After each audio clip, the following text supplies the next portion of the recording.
Hello everyone, hope you're doing well. We are once again having a look at the suggestions passed to the devs for August of 2025, and this time I thought we'd have a look at some aircraft. One thing I will let you know is we are doing Twitch drops right now over on Twitch, and you can get yourself some free stuff when it comes to War Thunder, and also the new game Active Matter. So, come check it out, have a look, and also get yourself a free tank, because why not? Let's have a look at the past to the developers. As always, I hope if you enjoy the content, make sure to subscribe and also like the video. Let's get into it. The first vehicle is the AIDC AT-3A Chung. In 1975, the T-33A trainer aircraft had been in service for an extended period, with the airframe showing signs of aging and also requiring refurbishment. The Taiwanese Air Force sought the assistance of the Aviation Industry Development Center to initiate research and development for a new jet trainer aircraft. By February of 1976, the Aviation Industry Development Center collaborated with the American Northrop Corporation to commence the preliminary design of a new jet trainer aircraft, which was designated as XAT-3. This initiative was part of the Hongxiang-2 project. Despite facing a setback in 1977, when the US State Department vetoed the cooperation plan to maintain positive relations with mainland China, the Aviation Industry Development Center remained committed to the project. They proceeded with detailed design work independently and utilized the cooperation production of the F-5E Tiger fighter jets to enlist the expertise of senior designers from Northrop Corporation. On the 17th of July 1980, the first machine with the number 0801 and also serial number 69-6001 was assembled and sent from the factory under the name Zhejiang. By August 13th, 1980, the number 1 prototype, the XAT-3, was moved from the factory to Qingchuan Kang Air Base for testing. The XAT-3 prototype successfully completed its maiden flight on September 16, 1980, and subsequently on the 15th of February 1981, the second prototype was produced and dispatched to the factory. The second prototype took its first successful flight on the 30th of October in 1981, and in November of 1981, Taiwan's Ministry of Defense officially sanctioned the production of 60 aircraft to replace the T-33A trainer aircraft utilized by the Taiwan Air Force at the time. The vehicle was powered by two TFE-731-22C turbofan engines and could go at a maximum speed of 904 km an hour. It also had access to two Browning 12.7mm machine guns, technically two 20mm gun pods, a bunch of different bombs, napalm bombs, cluster bombs, and even AAMs and rockets, including the AIM-9P4, the Tianchen-1 AAMs, and also Zunis and Hydras on top of it as well. For Italy, we have a familiar face, the P-38G. The P-38G was an American all-metal heavy fighter from the Second World War, but today we're having a look at the P-38G in the hands of the Regia Aeronautica during the Second World War, after one was captured.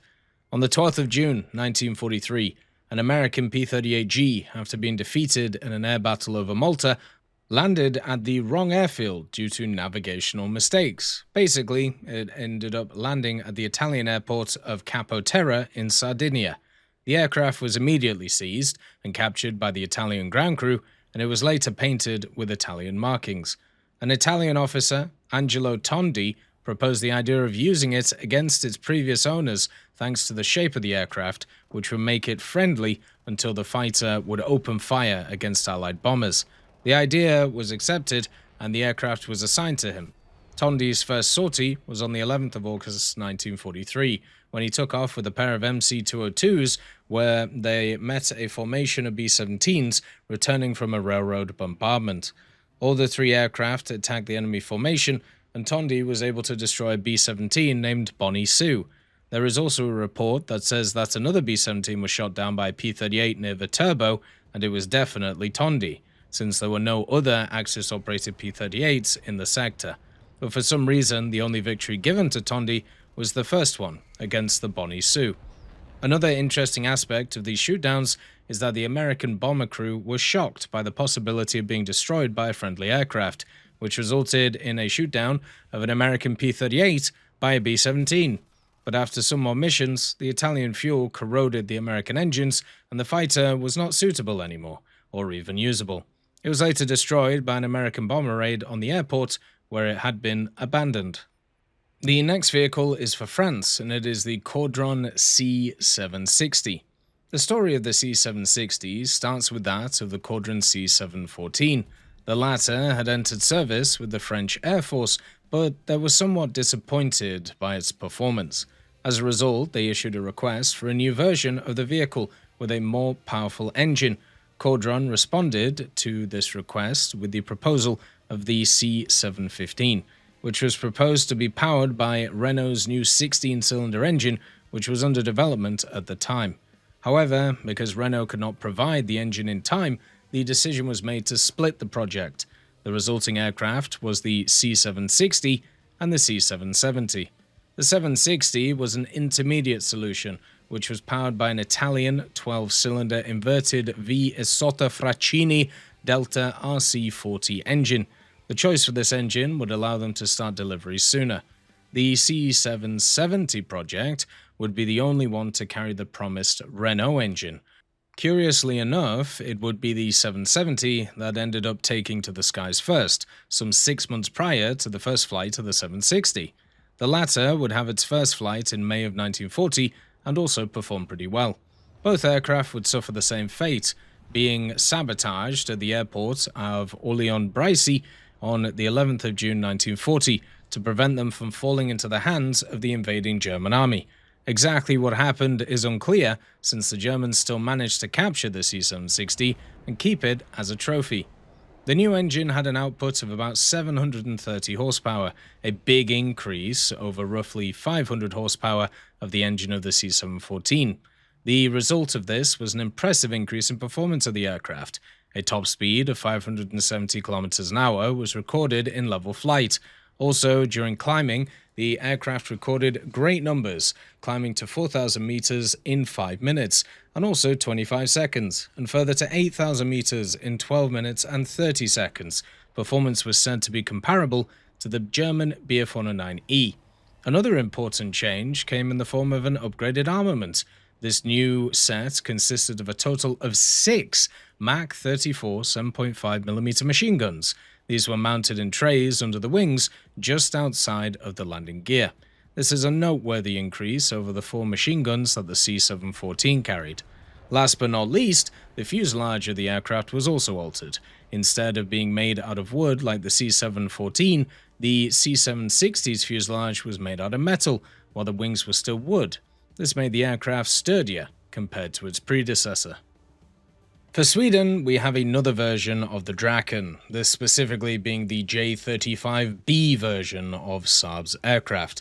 The B version of the Draken entered service in the Swedish Air Force in the early 1960s as 2 versions. You have the Prim and the standard B, so basically B-Prim and the B. The Prim was the early bird that was meant to fly as soon as possible and later retrieved by SAAB and upgraded to its full all-weather avionics suite, which included a new, more modern hood sight and a radar, which the Prim was missing. During the Prim's service within the Air Force from 1962 to 64, it was limited to only rear aspect targeting and also daytime flying. Despite this, the Prim still served an important role for 2 years as a trainer aircraft for pilot conversion to the Draken, as well as playing a significant role as a wartime fighter. When the Prim returned to service after having received its promised upgrades, its designation was changed from Prim to simply the J-35B, the finished product.